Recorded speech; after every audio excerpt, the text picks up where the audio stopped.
Κύριε Υπουργέ, κύριε Πρόεδρε, Excellencies, honored guest speakers, ladies and gentlemen, κυρία Τραβλού, σας ευχαριστώ που με καλέσατε ξανά να μιλήσω στο συνέδριό σας.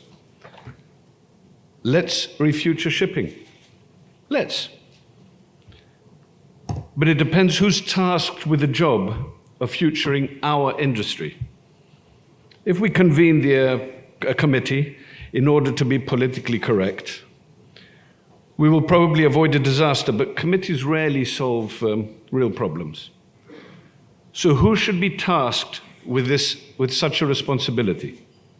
An environmentalist, politician, an entrepreneur, a scientist, or the industry itself? Who would want to take on such a precarious task and go down in the annals of history as another fool who just simply got it wrong?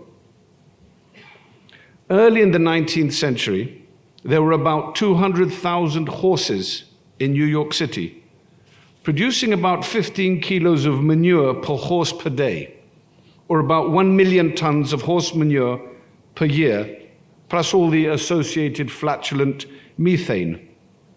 The mayor, a forward-looking man, was happy and welcomed the gasoline-powered car for environmental reasons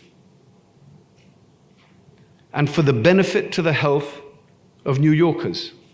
60 years down the road, we couldn't get rid of the gasoline car that was accused of causing brain damage to children, as well as a plethora of respiratory disorders to the residents of New York. But whenever we try to improve our environment, we often make catastrophic mistakes that only manifest themselves years later. Take the gasoline car. An American scientist named Thomas Midgley Jr. discovered lead as an anti-knock additive for the internal combustion engine, and we all know the consequences of lead poisoning. We smartly, of course, corrected this by replacing our cars with lead-free engines and ignored the fact that the silver catalyst they use is carcinogenic. Incidentally, we could have replaced the lead with magnesium and avoided the colossal carbon footprint of renewing the world car fleet. That's what we use today for lead replacement fuel.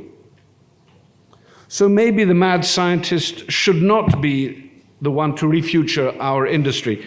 Sadly, in 1928, old Thomas Midgley Jr. also invented the miracle compound freon. And we all know the devastating effect of chlorofluoromethanes, of carbon, on our environment and the creation of the famous ozone hole.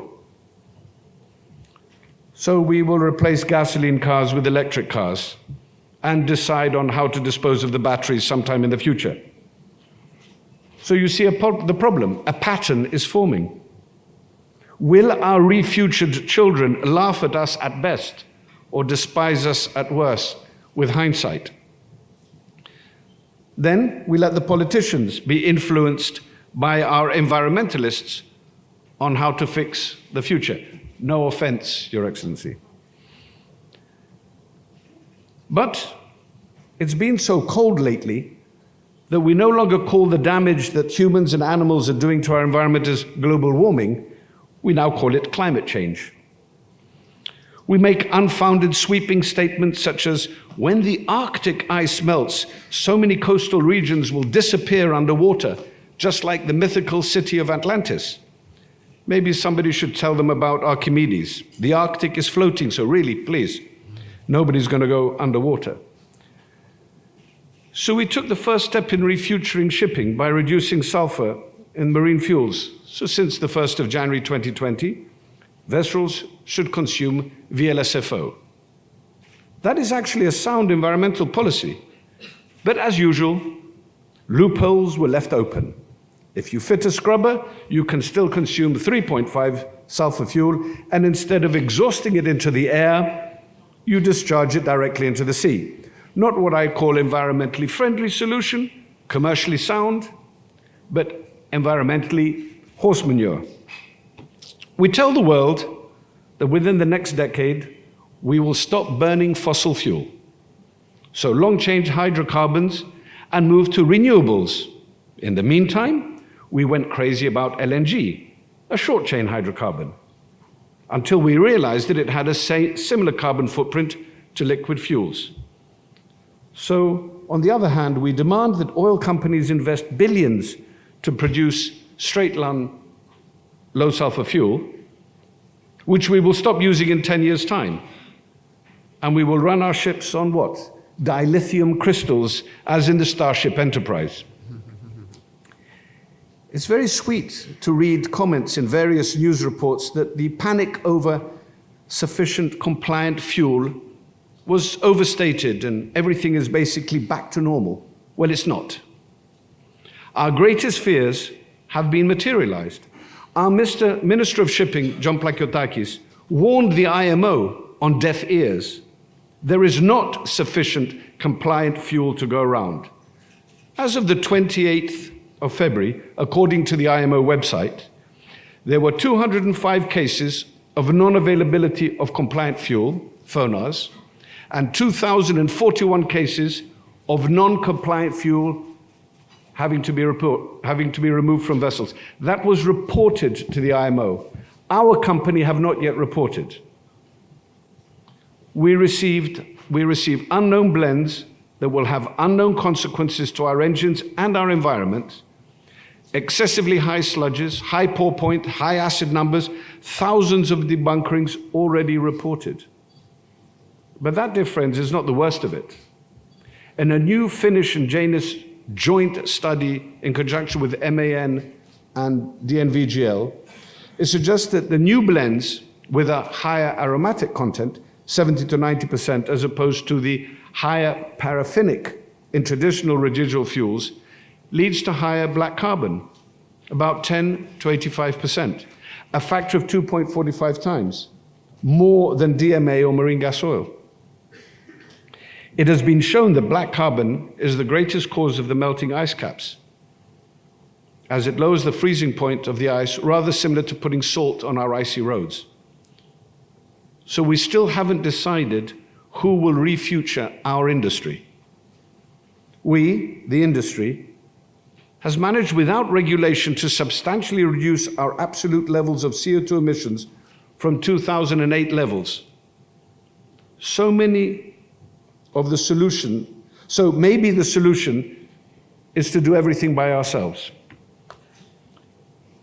The industry is presently debating the benefits of speed over power reduction to reduce emissions. As an engineer and naval architect, I favor power limitations as opposed to speed limits, as it encourages innovative ship design, acknowledges the modern eco-vessel, and benefits the operator who maintains his ship and hull and propeller correctly.